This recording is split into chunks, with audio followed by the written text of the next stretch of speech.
जिस तरह की ये तस्वीर राजस्थान के जालोर के सुराना गांव में उभर कर सामने आई है।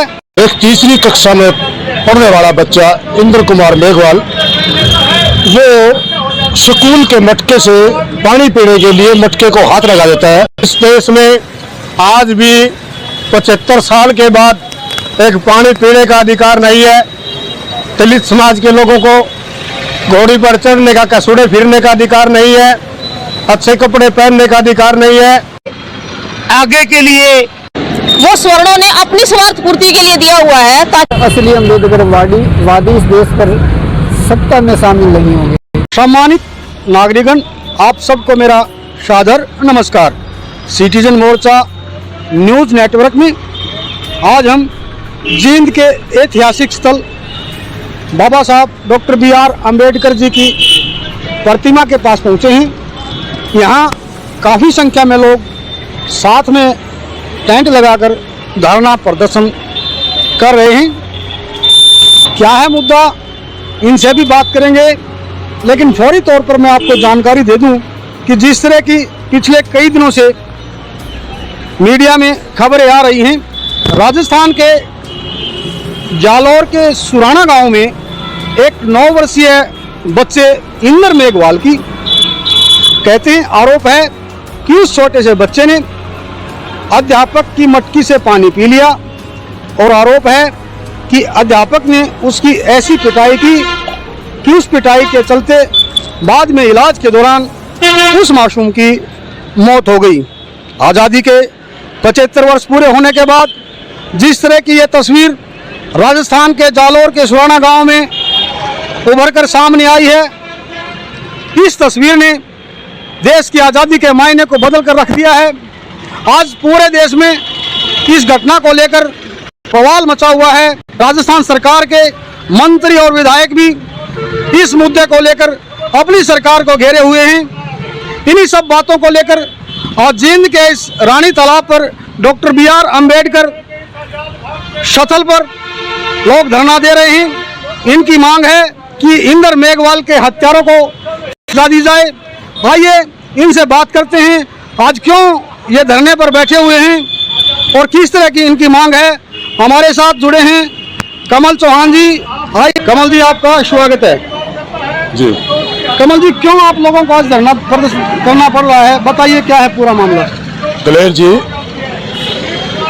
राजस्थान के जालोर जिला के अंदर एक तीसरी कक्षा में पढ़ने वाला बच्चा इंद्र कुमार मेघवाल वो स्कूल के मटके से पानी पीने के लिए मटके को हाथ लगा देता है और उसी दौरान उस स्कूल के जो टीचर थे या वो वहाँ के हेडमास्टर थे, उनको जो पता लगा, उनको ये पता लगा कि भाई ये SC कम्युनिटी का एक बच्चा हमारे मटके से पानी पी रहा है, तो उस टीचर ने उस बच्चे को, जिसकी उम्र मात्र सिर्फ 9 वर्ष और वो तीसरी कक्षा में पढ़ने वाला बच्चा था, उसके साथ इतनी बेरहमी से पूरी क्लास के अंदर मारा पीटा गया, इतना प्रताड़ित किया गया कि वो बच्चा मतलब पीटते पीटते बेहोश हो गया। उस बच्चे को हॉस्पिटल में एडमिट किया जाता है और 20 जुलाई से और 13 अगस्त तक वो बच्चा जिंदगी और मौत के बीच जूझता रहा। आखिर 13 तारीख को उस बच्चे का मौत हो जाती है और अब जो है ना, परिवार के लोग या समाज के लोग आवाज़ उठा रहे हैं उस बच्चे को न्याय दिलाने के लिए। उसके बावजूद राजस्थान की सरकार समाज को प्रताड़ित कर रही है, उनके ऊपर लाठीचार्ज कर रही है। जबकि एक तरफ तो ये मोदी सरकार 75वां आज़ादी का मतलब महोत्सव मना रहे हैं, आज़ादी का महोत्सव मना रहे हैं, और दूसरा आप देखिए कि कुछ दिन पहले की एक घटना है, एक राजस्थान में एक टेलर मास्टर को मार दिया जाता है, उसको तो 50 लाख रुपए मुआवजा और 2 नौकरियां दी जाती है, जबकि ये एक गरीब परिवार है। इस गरीब परिवार को ये न्याय मिलना चाहिए कि उसके परिवार को 2 नौकरियां, 50 लाख रुपए का मुआवजा और जो दोषी है उसको फास्ट ट्रैक कोर्ट में पेश करके जल्दी से जल्दी फांसी की सजा दी जाए। इसलिए आज हमें उस बच्चे को श्रद्धांजलि देने के लिए, उसकी न्याय की आवाज़ उठाने के लिए आज हमें इकट्ठा होना पड़ा और DC के माध्यम से हम ये ज्ञापन देने का आज काम करेंगे। धन्यवाद। कमल चौहान, जहाँ तक मीडिया में रिपोर्ट्स आई हैं, राजस्थान की सरकार ने इस परिवार को 5 लाख रुपए का मुआवजा और आरोपी को गिरफ्तार कर लिया है। उसके बाद भी समाज की जो मांग है खुद राजस्थान सरकार के मंत्री ही अपनी सरकार के खिलाफ खड़े नजर आए हैं। जिस तरह के 50 लाख का मुआवजा और 2 नौकरियां, जो जिस तरह के दोहरी कार्यशैली के आरोप जो राजस्थान सरकार पे लगे हैं, क्या मुख्यमंत्री किसी विशेष दबाव में नजर आ रहे? हाँ, ये तो मैं जो समझता हूँ, मनुवादी सोच के जो लोग हैं, ये बीजेपी सरकार मनुवादी सोच की सरकार है और बीजेपी सरकार का भी दबाव है, मोदी का भी दबाव है, और जो वहाँ की हिंदू संस्कृति उन लोगों का दबाव है। क्योंकि थोड़े दिन पहले जो मैंने आपको घटना बताई है, उसको भी तो 50 लाख रुपए दिए गए हैं, 2 नौकरियां दी गई है। इस गरीब परिवार को क्यों नहीं? कहाँ मतलब जो ना, आज आप यूँ देखिए, हमारे ही दलित समाज के एक MLA ने रिजाइन किया है, सिर्फ इसी दुख को लेकर के ये किया है। अगर इसी तरह से चलता रहा इस समाज के अंदर, तो आने वाला समय ऐसा होगा कि दलित समाज को इकट्ठा होकर के रोड पे आना पड़ेगा और उसके लिए हमें लड़ाई लड़नी पड़ेगी। कमल चौहान जी, जिस तरह के दलित उत्पीड़न के मामले हरियाणा में भी आ रहे हैं, राजस्थान में भी आ रहे हैं, उत्तर प्रदेश में भी देखने को मिल रहे हैं, लेकिन जब सरकार की ओर से मुआवजा या न्याय की बात सामने देने के लिए आती है, तो उसमें निश्चित तौर पर कुछ भेदभाव या छोटा बड़ा देखने को मिलता है। इसको ऐसी समाज के लोग किस नज़र से देख रहे हैं? दलेर जी, सबसे बड़ी कमी तो मैं अपने समाज की लोग मानता हूं कि हमारे समाज के लोग गलत दिशा में चले हुए हैं। जो बाबा साहब का दिखाया हुआ रास्ता था, अगर हम उसी रास्ते पे के लिए हम संगठित होकर के अगर चलते हैं तो हमें न्याय मिलेगा। अन्यथा ये जो मनुवादी सोच के लोग हैं, उनमें कहीं ना कहीं ये भेदभाव करते हैं कि ये छोटा है, ये बड़ा है, और यही मतलब हमारे समाज की कमी है। और हमारे समाज की कमी कब दूर होगी? हम इकट्ठा होकर के अगर रोड पे आएंगे, लड़ाई लड़ेंगे, तो हमारे समाज को न्याय मिलेगा और हमारी ताकत पैदा होगी। लड़ाई लड़ने से ही ऐसी समाज को न्याय मिलेगा। ये थे कमल चौहान जी। इन्हीं के साथ दोबारा से हम फिर किसी दूसरे साथी से बात कराते हैं। हमारे साथ हैं धर्मपाल सीमार जी। धर्मपाल सीमार जी, स्वागत है आपका। धन्यवाद जी आपका। आज क्यों आप लोगों को फिर से बाबा साहब की शरण में और धरने पर बैठना पड़ रहा है? मेरी सबसे पहले तो आपका धन्यवाद है, जो आपने एक आवाज़ को उठाने का, दलित समाज के, दबे कुचले समाज की आवाज़ को उठाने के लिए आप लोगों ने जो समय निकाला, उसके लिए पहले तो आपका धन्यवाद है जी। और उसके बाद आज आप देख रहे हैं कि आज़ादी का अमृत महोत्सव, इस बीजेपी सरकार ने जो घोषणा की हुई, अमृत महोत्सव मनाएंगे। आज इस देश में अमृत महोत्सव किस काम का है, किस नाम का है? जिस देश में आज भी 75 साल के बाद एक पानी पीने का अधिकार नहीं है, दलित समाज के लोगों को घोड़ी पर चढ़ने का, कसूड़े फिरने का अधिकार नहीं है, अच्छे कपड़े पहनने का अधिकार नहीं है, शिक्षा पाने का अधिकार नहीं है। और आज अगर कोई आदमी हमारा मूछें रख लेता अपने शौक के लिए, उसको मूछें रखने का अधिकार नहीं है, तो किस बात की आज़ादी है? ये आज़ादी तो है तो सिर्फ और सिर्फ सरकार के लोगों की या उसके दल्ले दलालों की, उनकी आज़ादी है। हमारे जो दलित समाज के, शेड्यूल कास्ट, बैकवर्ड माइनॉरिटीज़ के लोग हैं, उन लोगों को ये सरकार मारना चाहती है, दबाना चाहती है, और उनके ऊपर हैवी ये डर बना करके। अब आप देखिए कि जालौर के अंदर एक मास्टर एक बच्चे को पीट रहा है, दूसरा आदमी वीडियो बना रहा है, उस वीडियो को वो उसमें वायरल कर रहा है, तो ये एक डर बिठाने का काम नहीं है, तो ये डर का भय का माहौल पैदा करने का काम नहीं है, तो क्या है?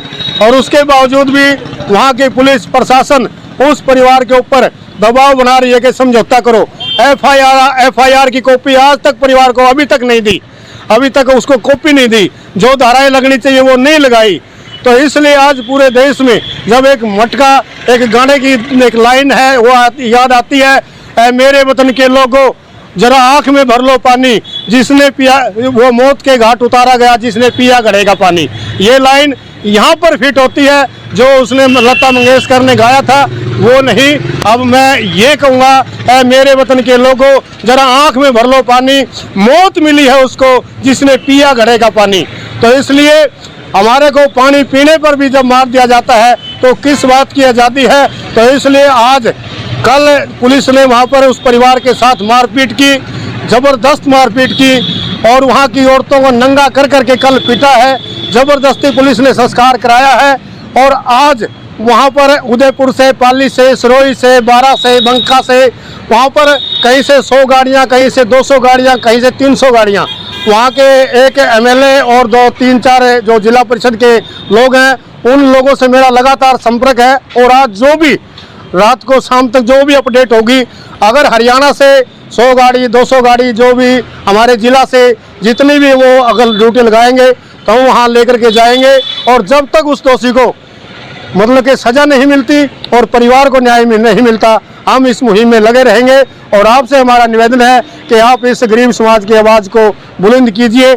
मैं आपका धन्यवाद करता हूँ। धर्मपाल जी, जिस तरह का आप यहाँ धरना दे रहे हो, उसके बाद आगे की क्या आपकी रूपरेखा रहेगी और प्रशासन को, सरकार को, राजस्थान सरकार को क्या संदेश अपने धरने के माध्यम से देना चाहेंगे? आज तो हम समाज के मुख्य आदमी सिर्फ एक फ़ोन के माध्यम से हमने इकट्ठा किया है, कोई प्रोग्राम नहीं छपा। और आज हमें इन लोगों के माध्यम से प्रोग्राम बनाएंगे गांव-गांव में जाने का, और गांव-गांव में जाकर के एक बड़ा प्रोग्राम, जब तक दोषी के खिलाफ कोई कार्रवाई नहीं होती, एक और बड़ा प्रोग्राम करेंगे। और उसके बाद जो राजस्थान से आज शाम को हमारे पास उस परिवार का संदेश आएगा, उस परिवार के साथ कंधे से कंधा मिला करके, चाहे यहाँ से हरियाणा से राजस्थान जाना पड़े, चाहे दिल्ली जाना पड़े, चाहे किसी और जयपुर राजधानी जाना पड़े, जहाँ पर भी वो परिवार चाहेगा, हम हरियाणा के लोग उनके साथ खड़े हैं। धर्मपाल जी, इस राजस्थान के प्रकरण में एक बात सामने देखने को मिली कि वहाँ विधायक ने इस्तीफा दिया। हाँ जी। वहाँ एक कैबिनेट स्तर के चेयरमैन हैं, हाँ जी। उन्होंने भी सरकार के खिलाफ, अपनी सरकार के खिलाफ बोला है। हाँ। तो देश में और भी स्टेटों में विधायक हैं, एमपीज हैं, सरकार में भी हिस्सेदारी हैं, वो खुलकर सामने क्यों नहीं आ पा रहे? इस पर क्या टिप्पणी करना चाहेंगे? इस पर यह है कि जब इंसान की इंसानियत मर जाती है, ज़मीर मर जाती है, सिर्फ अपने आप को जिंदा रखने के लिए, अगर आज उन लोगों की, गरीब लोगों की बारी है तो कल उन लोगों की भी बारी है। ये तो एक कहावत है कि किसी आदमी ने कहा कि भाई इसका तो सिर उतार ला, मैं तेरे लिए ये कर दूंगा। जब उसने उसका सिर उतार लिया तो कहा जी मेरा काम करो। उन्हें कहा भाई तुम अपने बाप का, अपने भाई का नहीं हुआ, हमारा क्या होगा? तो उन्होंने उसका सिर उतार दिया। तो ये सिर उनका भी उतरना है, सिर उनका भी उतरना है, लेकिन वो उनकी मानसिकता और उनकी मतलब इंसानियत मर चुकी है। और बाबा साहब ने जो रिजर्वेशन का प्रावधान किया था कि भाई आप लोगों ने विधानसभा में जाकर के, असेंबली में जाकर के, संसद में जाकर के अपने समाज की आवाज़ उठानी है, इसलिए तो रिजर्वेशन दिया था। अगर वो आवाज़ ही नहीं उठा रहे तो हमारा तो मानना है कि राजनीतिक रिजर्वेशन खत्म कर देनी चाहिए। राजनीतिक रिजर्वेशन को खत्म कर देना चाहिए।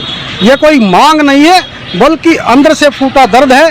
बाबा साहब ने संविधान में जो अधिकार दिए, उनकी बदौलत ऐसी समाज के लोग विधानसभाओं में, लोकसभा में, राज्यसभा में और यहाँ तक कि पंच से लेकर बड़ी पंचायत तक पहुँचे हैं, लेकिन वो अपने ही समाज की आवाज़ नहीं उठा रहे। तो ऐसे लोगों को संदेश धर्मपाल सीमार ने दिया है कि ऐसे लोगों को समय रहते सचेत हो जाना चाहिए।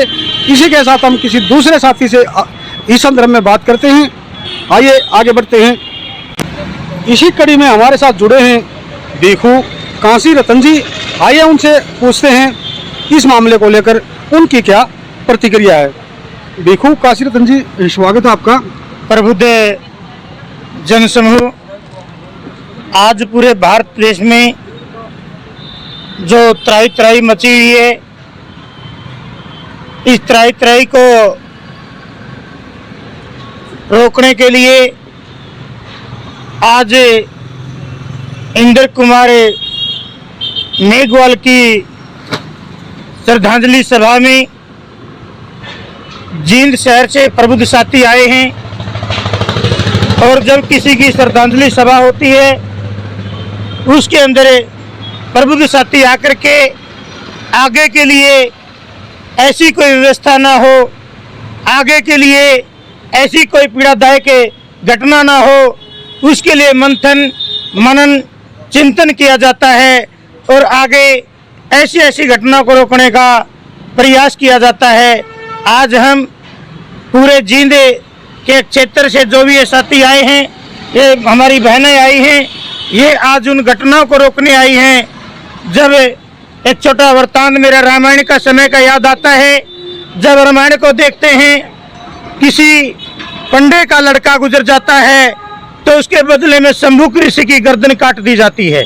लेकिन जब हमारे एक छात्र की मृत्यु होती है तो उसे पुरोहित के समान मान करके उस मास्टर को बचाने का कार्य किया जाता है और उस बच्चे के परिवार को लाठी डंडों से उत्पीड़न करने का कार्य करते देखो जी, हैं। राजस्थान में जो घटना हुई है जिसके उसी के ऊपर बोले हैं, उसी के ऊपर बोले बताइए, उस पे हैं। जो क्या राय ये है? हमारी राय ये है कि सबसे पहले तो जिस स्कूल में बच्चा पढ़ता था उस स्कूल के पूरे डिपार्टमेंट के ऊपर, पूरे के पूरे कर्मचारियों के ऊपर केस दर्ज किया जाए, उस हत्यारे को फांसी की सजा दी जाए और उस परिवार को, उसके माँ बाप को नौकरी और उसके भाइयों को बहनों को फ्री में शिक्षा का, अच्छे स्तर की शिक्षा का प्रबंध किया जाए और उनको साथ में पनाह दी जाए। सरकार की तरफ से कोई बाउंसर दिया जाए, कोई गनमैन दिया जाए, कभी उस परिवार को दोबारा कोई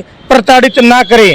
और जो भी घटनाएं जो बार बार होती है, ये घटनाएं होती नहीं, ये गुंडों के द्वारा करवाई जाती हैं। इस तरह की घटनाओं को रोकने के लिए आप सरकार को और समाज को क्या संदेश देना चाहेंगे? समाज को संदेश हमारा ये है कि हम तथागत बुद्ध के 3 रत्न और पंचशीलों को पालन करके जीवन जीने का प्रयास करते हैं। जब बाबा साहब डॉक्टर बी अम्बेडकर पढ़ रहे थे तो उस समय एक प्रश्न किया था कि अध्यापक ने कि ऐसी कौन सी चीज है जिसको हम छू नहीं सकते। कोई सूर्य बताता था, कोई चांद बताता था, लेकिन मेरे बाबा साहब ने कहा मैं इस मटके को नहीं छू, देख तो सकता लेकिन इस मटके को छू नहीं सकता। वही कार्य मेरे इंद्र जी के साथ हुआ। इंद्र कुमार जी उस मटके को देख सकते थे लेकिन छुआ तो उनकी जान चली गई। इस व्यवस्था को रोकने के लिए हम चाहते हैं कि शांति में जीवन जीने के लिए तथागत बुद्ध और संतों महापुरुषों की विचारधारा, बाबा साहब का संविधान संपूर्ण से लागू किया जाए। इस देश में मातृशक्ति की इज्जत, आबरू, बच्चों को मान सम्मान दिया जाए। आम जन का कल्याण तभी होगा जब सभी को समानता का जीवन देने का कार्य करेंगे। देखो रतन जी हमारे साथ जुड़ी हैं, समाज की वरिष्ठ नेत्री हैं अंजना वाल्मीकि जी। अंजना जी, क्यों आज जींद के लोगों को सड़क पर उतरना पड़ रहा है? देखिए, ये जो राजस्थान में जो एक इंदर सिंह मेघवाल बच्चे की घटना हुई है वो किसी से अनजान नहीं है। उसके बारे में आज हम जो है एक दिन का सांकेतिक धरने पे बैठे हैं। 75 साल बाद भी आज़ादी मिली या नहीं मिली, क्या कहेंगे? देखिए, ऐसी समाज को तो आज़ादी जो है पहले भी नहीं थी और आज 75 साल बाद भी नहीं है, क्योंकि हमें आज़ादी चाहिए छुआछूत से। जो छुआछूत से आज़ादी अभी तक नहीं मिली है। इस बच्चे का दोष सिर्फ इतना था कि इसने उस घड़े से पानी पिया जो उसके अध्यापक ने खुद के लिए रखा हुआ था। उस टंकी से नहीं पिया जहाँ से जो है सारे स्कूल के बच्चे पीते थे। तो ऐसा क्या जो कारण था कि उस बच्चे को मौत के घाट उतार दिया? क्योंकि वो ऐसी समाज का था और छूने से डॉक्टर उसकी प्रिंसिपल की जो मानसिकता थी ये थी कि वो अछूत हो गया घड़ा। तो हमारी जो लड़ाई है वो इसी मानसिकता से है कि जो एक दलित का ही तो बनाया हुआ है वो घड़ा है और दलित ही बच्चे ने पानी पिया तो वो अछूत कैसे हुआ? आर्थिक सामाजिक जो स्तर है वो भी अभी तक आज़ादी के 75 वर्ष बाद समान नहीं हो पाया है। पानी भी एक घड़े में नहीं पिया जा सकता, लेकिन संविधान में ऐसे अधिकार बाबा साहब द्वारा समाज को दिए गए हैं। काफ़ी लोग विधायक बने, मंत्री बने, सांसद रहे, आज भी समाज के MP हैं, सांसद हैं। क्यों अभी तक समानता नहीं आ पा रही? क्या उनमें कोई कमी रही है? देखिए, जो राजनीतिक जो अधिकार दिया हुआ है वो स्वर्णों ने अपनी स्वार्थ पूर्ति के लिए दिया हुआ है, ताकि ये जो है इनका जो बंटवारा हो जाए। SC BC समाज का जो है आधा समाज चुप रहेगा, आधे पे हम जुल्म करते रहेंगे और समय आने पर उसी आधे समाज का यूज करके जो है अपनी अपनी सरकारें पार्टियां बना लेती हैं। और जो ये सामाजिक स्तर है, जो सामाजिक स्तर के लिए हमें खुद लड़ाई लड़नी पड़ रही है। चाहे हम दिहाड़ी करके अपना स्तर उठाते हैं, चाहे हम किसी प्रकार से भी अपने आप को जो है सामाजिक स्तर पे मजबूत कर रहे हैं, लेकिन मानसिक स्तर पे जो है आज तक भी समानता का अधिकार संविधान के मुताबिक हमें नहीं मिला है। सिर्फ एक वोट का अधिकार जो है वो हमारा जो है मिला हुआ है और कुछ नहीं। मैं ये पूछना चाह रहा हूँ, जिस तरह की सामाजिक आज़ादी हमें चाहिए थी, जो आज तक MP विधायक लोकसभा में गए, विधानसभा में गए, क्या वो इस समाज को समानता की आज़ादी दिलाने में कामयाब हुए या नहीं हुए? नहीं हुए जी, अभी तक तो कामयाब नहीं हुए। तो क्या इस तरह की सामाजिक आज़ादी लाने के लिए इन लोगों को सबक लेना चाहिए या समाज के लोग स्वयं उठेंगे? समाज के लोग तो उठ रहे हैं, लेकिन जब तक जो है जो बने हुए MP विधायक जो है साथ नहीं देंगे तब तक जो है पूरी आज़ादी नहीं मिल सकती है, क्योंकि सब अपने अपने स्वार्थ पूर्ति कर रहे हैं। उनको कहीं ना कहीं अपनी कुर्सी का खतरा है कि अगले आने वाले 5 वर्षों में फिर आप लोगों को टिकट नहीं मिलेगी, या कोई भी जो है उनका स्वार्थ है। जिस तरह की घटना राजस्थान में हुई है, क्या इस तरह की घटनाएं इस समाज से आने वाले MP और जो है विधायकों के लिए सबक नहीं है? सबक है नहीं, उनके साथ भी हो सकता है आने वाले टाइम में, क्योंकि अभी तो सिर्फ पार्टियों ने अपनी एक एक सीट के लिए जो है उनको चुना हुआ है, उनको बनाए रखा हुआ है। आज के धरना प्रदर्शन का क्या आगामी रणनीति है आपकी? आगामी रणनीति अभी तैयार करेंगे, लेकिन आज का ये था कि हम अपना विरोध जताएंगे कि भी हमारे अंदर रोष है और जो है इस तरह की घटनाएं आने वाले भविष्य में नहीं होनी चाहिए। इसके लिए भारत सरकार को ज्ञापन दिया जाएगा। जी धन्यवाद। दिए थे हमारे साथ अंजना वाल्मीकि जी। देखिए, एक तरफ देश के अंदर आज़ादी का 75वां अमृत महोत्सव मनाया जा रहा है। देश के सर्वोच्च पदों पर शेड्यूल्ड कास्ट और शेड्यूल्ड ट्राइब के लोगों को पदों पर सुशोभित किया जा रहा है, मगर दूसरी ओर जिस तरह से जातिवादी मानसिकता के जरिए जो इंद्र मेघवाल है, ये माता पिता की औलाद के साथ साथ इस राष्ट्र का भविष्य भी था, और जिसको एक अध्यापक ने हमारे देश के भविष्य को बुरी तरह से मारपीट करके इस जीवन से अलविदा करा दिया। मुझे नहीं समझ में आता इस देश में किस तरह का संविधान लागू है। आज भले ही हम संविधान में 127, 130 संशोधन कर चुके हैं, इतने सारे संशोधनों के बावजूद भी अनुसूचित जाति, जनजाति और पिछड़े वर्ग के लोगों पर आए दिन जुल्म, जाति अत्याचार बढ़ते जा रहे हैं। क्योंकि आज देश के अंदर जो व्यवस्था काम कर रही है वो पूरी की पूरी तरह से मनुस्मृति के तहत काम कर रही है। जब तक इस देश के अंदर इन तथाकथित अम्बेडकरवादियों को हटाकर जो पार्टियों के तथाकथित गुलाम सांसद और मंत्री पदों पर सुशोभित है, जब तक इस तरह से नकली अम्बेडकरवादियों को हटाकर असली अम्बेडकरवादी इस देश पर सत्ता में शामिल नहीं होंगे, मैं नहीं मानता इस देश के अंदर संविधान को लागू किया जाए। इस धरना के माध्यम से हम भारत सरकार से ये अनुरोध करते हैं कि जिस तरह से इस अध्यापक ने देश के उज्जवल भविष्य को अंधकार में डाला है,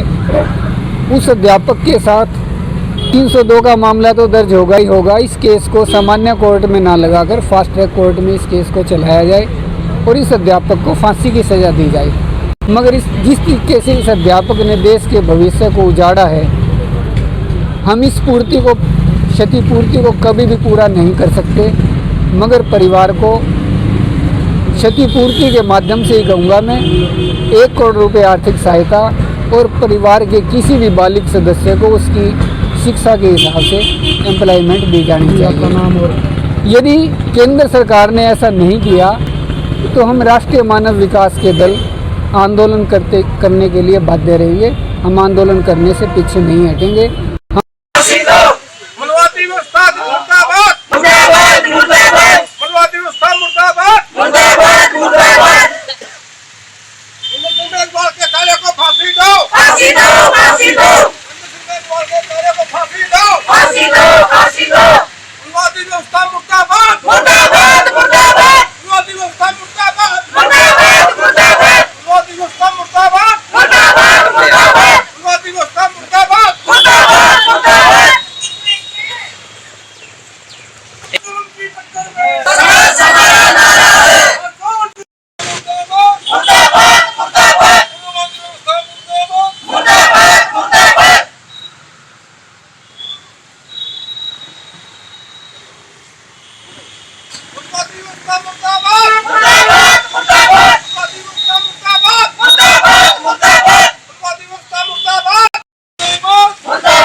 आजाद देश के गुलाम नागरिक को इस देश का आजाद नागरिक।